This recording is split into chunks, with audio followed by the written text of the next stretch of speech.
Good morning प्यारे बच्चों, स्वागत है तुम सबों का तुम्हारे अपने YouTube channel the mind orbit में। आज की इस वीडियो में हम लोग देखने वाले हैं गॉड मेड द कंट्री का सारा ऑब्जेक्टिव क्वेश्चन।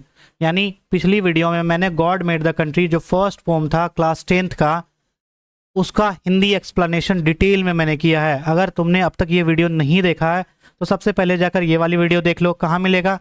लिंक डिस्क्रिप्शन में है या कमेंट में लिंक पिन है। इस वीडियो को देखने के बाद ही तुम्हें समझ में आएगा ऑब्जेक्टिव क्वेश्चन कैसे डील किया जाता है। अगर तुमने ये वीडियो नहीं देखा, तुम्हें अभी ऑब्जेक्टिव क्वेश्चन नहीं समझ में आएगा कि मैं किस तरह से बताऊंगा। तो इस वीडियो में हम लोग देखने वाले हैं सभी ऑब्जेक्टिव क्वेश्चन जो एग्जाम में पूछे जाएंगे। सबसे पहला ऑब्जेक्टिव क्वेश्चन है अकॉर्डिंग टू द पोम, इस कविता के अकॉर्डिंग। कौन सा कविता? गॉड मेड द कंट्री कविता के according our life could be sweet, हमारा लाइफ स्वीट हो सकता है इफ वी पोजेस, हमारे पास क्या होगा जो हमारा लाइफ स्वीट होगा। आपने कविता में एक चीज पढ़ा होगा, क्या पढ़ा होगा कि एक व्यक्ति के पास जो गांव के लोग होते हैं, जो कंट्री के पीपल होते हैं, यानी रूलर पीपल के पास क्या होता है? भगवान उनको बदले में क्या दिए? हेल्थ एंड वर्च्यू, स्वास्थ्य और सद्गुण दिए हैं। यही स्वास्थ्य और सद्गुण उनको क्या करता था? यही स्वास्थ्य और सद्गुण ग्रामीण जीवन के लोगों को जीवन को स्वीट बनाता था, यानी मधुर बनाता था। तो right answer option number B. A lot of money and wealth, बहुत सारा धन और दौलत जीवन को मीठा बनाएगा, जीवन को स्वीट बनाएगा? नहीं बनाएगा। गुड हाउस एंड कार, बहुत अच्छा बड़ा हाउस और बड़ा कार कभी जीवन को मधुर नहीं बनाता था कविता के अकॉर्डिंग। नन ऑफ दिस, ये भी नहीं होगा। दूसरा क्वेश्चन है अकॉर्डिंग टू द पोम, इस कविता के according God made the country कविता के according where do you find fields and group. तो फील्ड मतलब खेत, ग्रुप्स मतलब फील्ड मतलब क्या होता है? खेत और खलियान। ग्रुप्स मतलब उपवन, जो जंगल होता है, छोटा छोटा जंगल होता है, उसको हम ग्रुप्स बोलते हैं, उपवन। इस कविता के according god made the country कविता के अकॉर्डिंग फील्ड्स और ग्रुप कहाँ पाया जाता है? तो हम इस कविता में क्या पढ़े थे? फील्ड्स और ग्रुप कहाँ पाया जाता है? फील्ड्स और ग्रुप गांव वाले लगाते हैं ताकि ये राहगीर को, पेंसिव वॉन्डरर को, यानी उदास राहगीर को, उदास मुसाफिर को क्या दे? छांव प्रदान कर सके, कंसोल कर सके। तो फील्ड एंड ग्रुप कहाँ लगाया गया था? फील्ड एंड ग्रुप्स विलेज में लगाया गया था। तो राइट आंसर क्या होगा? विलेज। टाउन में नहीं था, बोथ एन भी नहीं होगा, नन ऑफ दिस नहीं होगा। राइट आंसर हमारा क्या हो जाएगा? ये दोनों राइट आंसर है। दूसरा का ऑप्शन नंबर बी, फर्स्ट का क्वेश्चन नंबर ए। इसको कॉपी में नोट करते चलना, ये आपके आने वाले एग्जाम के लिए बहुत इंपॉर्टेंट है। तीसरा क्या? What is the source of light in the village in evening, यानी इवनिंग में, शाम में। सोर्स ऑफ लाइट यानी लाइट का क्या स्रोत था गांव में? गांव में लाइट रात में कहां से आती थी? अपने मन से नहीं बताना, ये कविता के अकॉर्डिंग, पोम के अकॉर्डिंग, उस कविता के according, god made the country कविता के अकॉर्डिंग रात में गांव में रोशनी कहां से आती थी? सनलाइट से। ऑप्शन तो ऐसे ही एलिमिनेट हो गया। जब बात हो रहा शाम का, रात का, तो सनलाइट, सूरज की रोशनी शाम में आएगी ही नहीं, तो खत्म हो गया। लालटेन नहीं, ये शहर में, ये टाउन में था। टाउन में जो रोशनी होता है वो लालटेन और लैम्प से आता है, लेकिन गांव में रोशनी कहां से आता था? शाम में मून लाइट से, यानी चांद की किरण से, चांद की रोशनी आती थी। The towns people do not enjoy any real, जो टाउन के पीपल थे यानी नगरवासी थे, वो रियल एंजॉय, क्या रियल चीज एंजॉय नहीं कर पाते? रियल फूड एंजॉय नहीं कर पाते थे, रियल ड्रिंक एंजॉय नहीं कर पाते थे, या फन को एंजॉय नहीं कर पाते थे? ऐसा नहीं है। जो शहर के लोग हैं, फूड, ड्रिंक और फन ये एंजॉय करते हैं शहर के लोग। क्या एंजॉय नहीं कर पाते? रियल सीनरी, यानी दृश्य, जो सुंदर दृश्य था। क्या सुंदर दृश्य? बाग बगीचे का सुंदर दृश्य, तालाब में तैरती मछलियां, ये सारे सुंदर दृश्य का मजा शहरवासी नहीं ले पाता था। तो right answer option number A हो जाएगा। तो ये हमारा राइट आंसर है, ऑप्शन नंबर ए मूनलाइट, और फोर्थ का ऑप्शन नंबर ए भी राइट आंसर, सीनरी। पांचवा क्वेश्चन है द रूरल लाइफ इज, दो चीज पढ़े थे। रूरल मतलब होता है ग्रामीण जीवन, रूरल मतलब क्या हो गया? Life related to village. Urban मतलब क्या हो गया? एक वर्ड है अर्बन, अर्बन मतलब होता है शहर का life, city life. Urban related to city, और रूरल किससे रिलेट करता है? रूरल मतलब हो गया ग्रामीण, गांव। द रूरल लाइफ इज, गांव का जीवन कैसा होता है? नेचुरल होता है, आर्टिफिशियल होता है, नॉइजी या लग्जरियस। नेचुरल मतलब प्राकृतिक होता है, आर्टिफिशियल मतलब कृत्रिम, जो मानव निर्मित होता है उसको कृत्रिम बोलते हैं। या नॉइजी मतलब शोरगुल भरा, और लग्जरियस मतलब आराम देने वाला, कंफर्टेबल, आराम देने वाला। तो गांव का जीवन कैसा होता था? गांव का जीवन नेचुरल होता है, प्राकृतिक होता है। कविता में हमने पढ़ा था कि गांव में फ्लोरा और फूना बहुत ज्यादा मात्रा में पाया जाता है। फ्लोरा मतलब वनस्पति, पेड़ पौधे, और फोना मतलब जीव जंतु। दैट मीन्स कि गांव का जीवन नेचुरल होता है, प्राकृतिक होता है। राइट आंसर हमारा option number A. The urban life is, urban मतलब अभी मैंने बताया कि अर्बन मतलब क्या होता है, शहरी जीवन। शहरी जीवन कैसा होता है, शहरी जीवन सिंपल होता है, बिल्कुल नहीं, सिंपल तो गांव का जीवन होता है, ये रूरल लाइफ सिंपल होता है। लग्जूरियस होता है, क्वाइट, क्वाइट मतलब होता है शांत। क्या शहरी जीवन शांत होता नहीं, हमने कविता में पढ़ा था कि शहर में बहुत बहुत डीजे बजता है, बहुत बड़ा स्पीकर बजता है, जिसकी वजह से बहुत शोरगुल भरा माहौल रहता है। क्या अर्बन लाइफ नेचुरल होता है, प्राकृतिक होता है, बिल्कुल भी नहीं। अर्बन लाइफ प्राकृतिक नहीं होता, अर्बन लाइफ में बड़े बड़े बिल्डिंग्स होते हैं, बड़े बड़े टावर्स लगाए जाते हैं। तो राइट आंसर क्या होगा, अर्बन लाइफ कैसा होता है, लग्जूरियस होता है, बहुत ही आरामदायक होता है, कंफर्ट होता है, लोग एसी में रहते हैं, लोग एसी में रहते हैं, लोग गाड़ियों से चलते हैं, लोग चैरिट्स और सेडान से चलते थे। दैट मीन्स पालकी और रथों से चलते थे पुराने समय में। तो शहर का जीवन कैसा होता है, लग्जूरियस होता है। राइट आंसर देख लो, ये सारा राइट आंसर, इसको नोट डाउन कर लो अपने कॉपी में। अगला क्वेश्चन है, who made the country side. Country side मतलब क्या बताया था मैंने, कंट्री साइड मतलब बताया था विलेज। विलेज, विलेज को किसने बनाया। पहला ही कविता का सेंटेंस है, गॉड मेड द कंट्री, भगवान ने क्या बनाया, कंट्री बनाया। दैट मीन्स भगवान ने विलेज बनाया। तो राइट आंसर हमारा विलेज। क्या भगवान ने गांव, आदमी ने गांव बनाया, नहीं, विलेजर ने। विलेजर मतलब गांव वाले ने बनाया गांव को, बिल्कुल भी नहीं। लैंडलॉर्ड मतलब होता है कि जमीन का मालिक, जमीन का मालिक ने गांव बनाया, नहीं। तो राइट आंसर क्या होगा, राइट आंसर हमारा option number C, god. Who made the country, country side लिखेंगे god made the country, god made the country. कविता का भी नाम यही है, god made the country. Country means village, भगवान ने क्या बनाया, विलेज बनाया। आवर ग्रुप्स और planted two dash eight noon, हमारा जो ग्रुप्स लगा, ग्रुप्स मतलब बताया था क्या कि उपवन, बाग बगीचे, बाग बगीचे, बाग बगीचे, उपवन, उपवन। तो हमारा फील्ड और ग्रुप्स किसने बनाया, आवर फील्ड्स एंड ग्रुप्स और प्लांटेड। हमने जो फील्ड्स, हमने जो ग्रुप्स लगाया है वो दोपहर में, नून मतलब क्या होता है, दोपहर। दोपहर में क्या देता है, डेवलप देता है, ग्रो, सेड, कंसोल। तो एकदम ये लाइन सीधा सीधा लाइन कहाँ से लिया गया, कविता से लिया गया है। ये लाइन आपके पोम में है, आपके कविता में बीच वाले सेक्शन में देखोगे तो ये सेम टू सेम लाइन आपको देखने मिलेगा। क्या देखने मिलेगा, our groups were planted to console at noon, console करता, संतावना देता, दिलासा देता है, दोपहर में दिलासा देता। जब पेंसिव वंडरर, जब पेंसिव, पेंसिव वंडरर, वंडर मतलब भटकने वाला मुसाफिर, पेंसिव मतलब उदास, उदास मुसाफिर जब भटकते हुए गांव में आते थे, वो पेड़ की छांव में, पेड़ की छांव में कुछ देर आराम करते थे, पेड़ की छांव में क्या करते थे, बैठकर आराम करते थे, जो उनको कंसोल करता था। दैट मीन्स जो उनको दिलासा देता था, जो उनको आराम देता था। तो राइट आंसर हो जाएगा कंसोल। डेवलप मतलब विकसित नहीं होगा, ग्रो मतलब बढ़ना नहीं होगा, सेड मतलब छांव नहीं होगा, सेड। राइट, ये पूरा का पूरा सेंटेंस कविता से लिया गया, जिस वजह से राइट आंसर हमारा हो जाएगा कंसोल। देख लो ये सारा राइट आंसर है। William copper was born in, William copper जो इस कविता के कवि हैं, यानी गॉड मेड द कंट्री जो कविता है वो किनके द्वारा लिखा गया है, विलियम कॉपर जी के द्वारा लिखा गया है, जिनका जन्म कब हुआ था, 1731 ईस्वी में जन्म हुआ था और 1800 ईस्वी में इनका निधन हो गया था। तो राइट आंसर क्या होगा, 1731 में। ये कहाँ है, जब चैप्टर शुरू होगा, जब ऑथर के बारे में, जब पोइट के बारे में शुरू में ही जब लिखा है, वहीं पर आपको ये देखने मिलेगा कि इनका जन्म 1731 ईस्वी में हुआ था। एट ईव, ईव यहाँ क्या है, ईव मतलब होता है इवनिंग, इवनिंग का शॉर्ट फॉर्म है। जैसे आपने ओके लिखा है, ओके ऐसे नहीं होता, okay okay E Y, okay ये सही है, लेकिन शॉर्ट में ओके लिख देते हैं। उसी तरह इवनिंग को शॉर्ट में ईव ही, ईव लिखा है, एट ईव, ईव में यानी इवनिंग में। मून बीम, जो सूरज, जो मून की बीम है यानी चांद की किरणें है, वो सॉफ्टली क्या होता है, स्लाइडिंग करता है। ये लाइन भी लिया गया कविता से, यानी सूरज की, सूरज नहीं, चांद की जो किरण है वो पत्तों के बीच में, जो प्लांट है, पेड़ है, पेड़ के जो पत्ते होते हैं उस पत्तों के बीच में सॉफ्टली स्लाइड करते हुए जमीन पे आता है।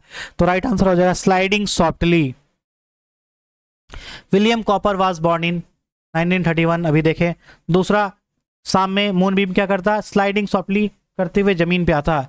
व्हाट इज वार्बलिंग, मैंने बहुत अच्छे से बताया था वार्बलिंग का मतलब क्या होता है। वार्बलिंग का मतलब होता है चिड़ियों का चहचहाना, यानी वार्बलिंग मतलब होता है चिड़ियाँ जब चहचहाती है उसको हम वार्बलिंग बोलते हैं। तो बर्ड्स नहीं, बर्ड्स नहीं, इस कविता में दो बर्ड्स के बारे में चर्चा हुआ था, एक थ्रस एक थ्रस चिड़िया थी, छोटी चिड़िया है जो बहुत मधुर गीत सुनाती है।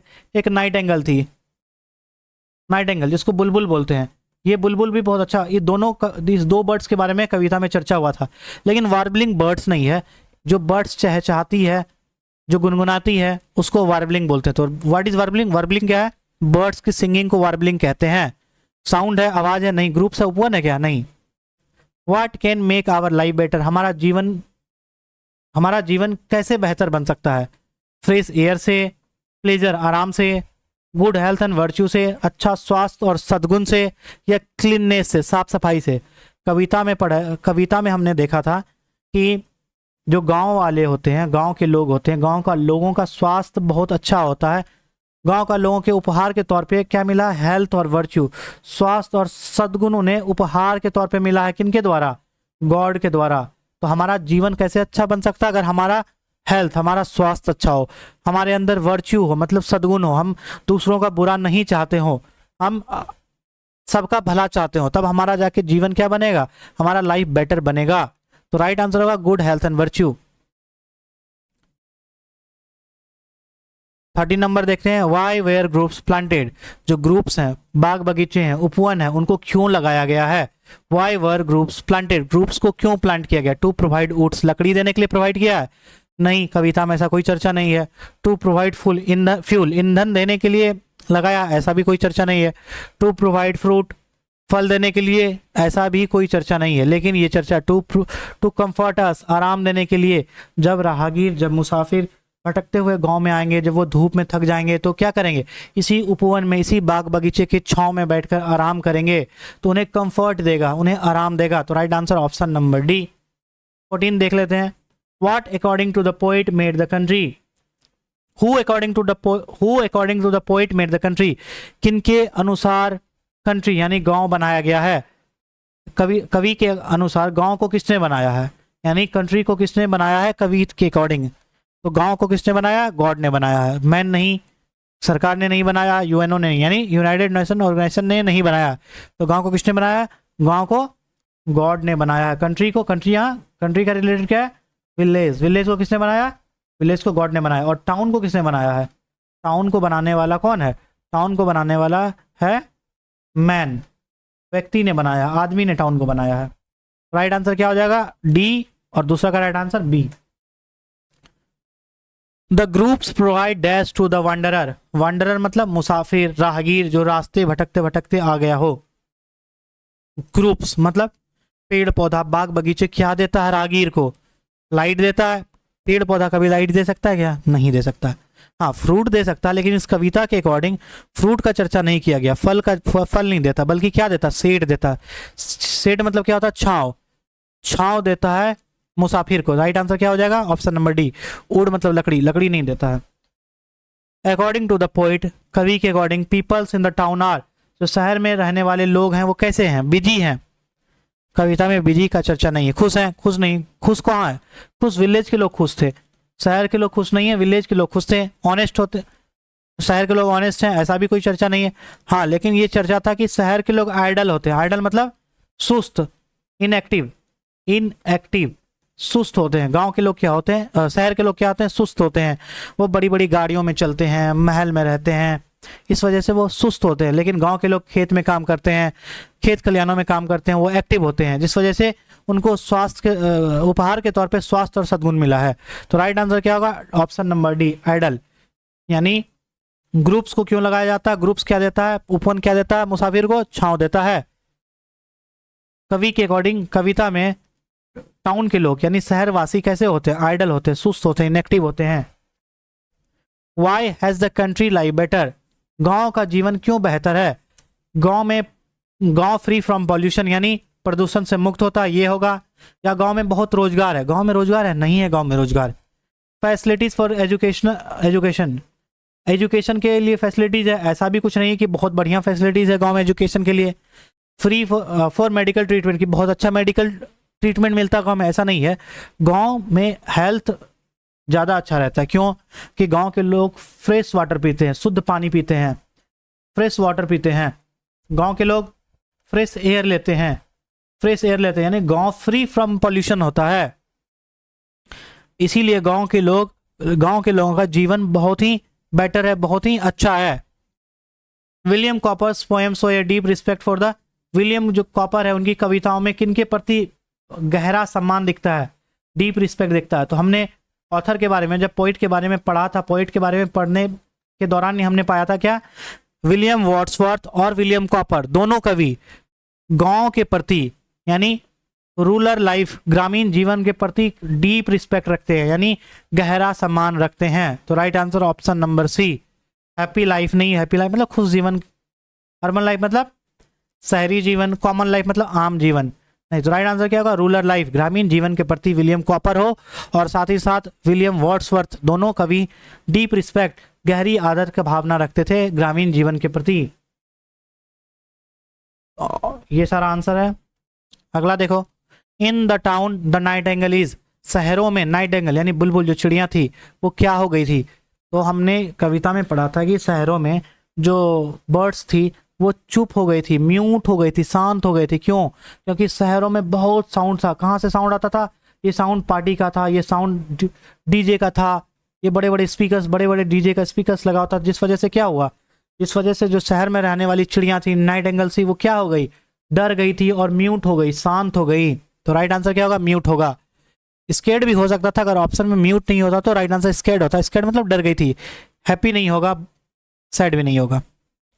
Health and virtue can be found in the people of, स्वास्थ्य और सद्गुण कहाँ के लोगों में पाया जाएगा, कई बार बताया, विलेज के लोगों में पाया जाएगा। ग्रामीण जीवन में स्वास्थ्य और सद्गुण पाया जाएगा। मेट्रोपॉलिटन सिटी मतलब महानगर, महानगर में नहीं पाया जाएगा। टाउन्स में, बड़ी टाउन्स मतलब शहर, बिग कॉलोनीज, बड़े बड़े कॉलोनीज में नहीं पाया जाएगा, बल्कि हेल्थ एंड वर्च्यू कहाँ पाया जाता है, हेल्थ और वर्च्यू गांव में पाया जाता है। God made the country and man made the town, पहला लाइन है कविता का। भगवान ने क्या बनाया, भगवान ने कंट्री बनाया यानी विलेज बनाया, और मैन आदमी ने क्या बनाया, आदमी ने टाउन बनाया।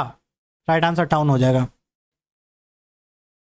The splendour of your lamp but the Eclipse is from, ये जो लाइन है, the splendour of your lamp यानी तुम्हारे जो रोशनी की चमक धमक है, स्प्लेंडर मतलब होता है चमक धमक, तुम्हारे जो रोशनी की चमक धमक है, but the Eclipse is from, ये जो लाइन है, इस लाइन को किस कविता या किस कहानी से लिया गया। तुम्हारे बुक में पॉलीथीन बैग नाम का भी चैप्टर है, क्या उससे लिया गया है? क्या God made the country chapter से लिया गया है? या थिनर देन ए क्रिसेंट कविता से लिया गया है? द एम्प्टी हार्ट वाले पोएम से लिया गया, किससे लिया गया? तो राइट आंसर होगा option number B, God made the country का ये लाइन है। इस तरह का लाइन, कोई कविता का लाइन ले लिया जाएगा, पूछेगा कि ये बताओ कि ये लाइन किस कविता से लिया गया है। तो ध्यान में रखने की जरूरत है कि जो कविता पढ़ोगे एक एक लाइन ध्यान से पढ़ना, ताकि तुम्हें ये समझ में आएगा कि जो लाइन है ये किस कविता से या किस कहानी से लिया गया है। लास्ट क्वेश्चन है, according to the poet God made the country who made the town, poet के अकॉर्डिंग भगवान ने कंट्री बनाया, गांव बनाया, तो शहर को किसने बनाया? तो शहर को किसने बनाया? मैन ने बनाया, आदमी ने बनाया। शहर को गवर्नमेंट ने नहीं बनाया, एनजीओज ने बनाया नहीं, भगवान ने गांव को बनाया। तो शहर को किसने बनाया? शहर को मैन ने बनाया यानी आदमी ने बनाया।